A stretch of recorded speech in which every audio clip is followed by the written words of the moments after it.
Hello mga bossing, mayroon tayo ditong Toyota Innova Z-Nex para sa isang Android head unit upgrade. So ongoing pa po mga bossing. So yung camera lang sa likod ang tinatapos. So flex ko lang mga bossing ang ating head unit. Ayan, naka-install na po siya. So kasama po sa ating package ang ating frame.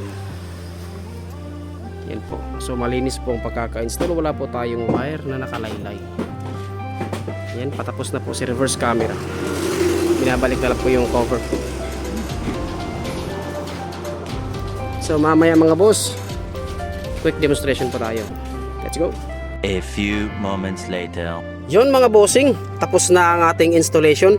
Now dito naman tayo sa ating very quick na demonstration sa ating QCY Android head unit. So uunahin ko mga bossing ang ating reverse camera kasi ito po ang pinaka-highlight ng ating installation. Pag nag-reverse po tayo, automatic po si reverse camera ay lalabas. Yan. So moving on mga boss, ito po ang ating app drawer, full Android experience po yan mga bossing. Si Google Maps and Waze, kayo na pong bahala kung anong navigation ang gagamitin niyo. Netflix, YouTube, Play Store mga bossing, kung gusto niyo dagdagan pa yung mga apps, Spotify mga bossing, working po yan mga boss.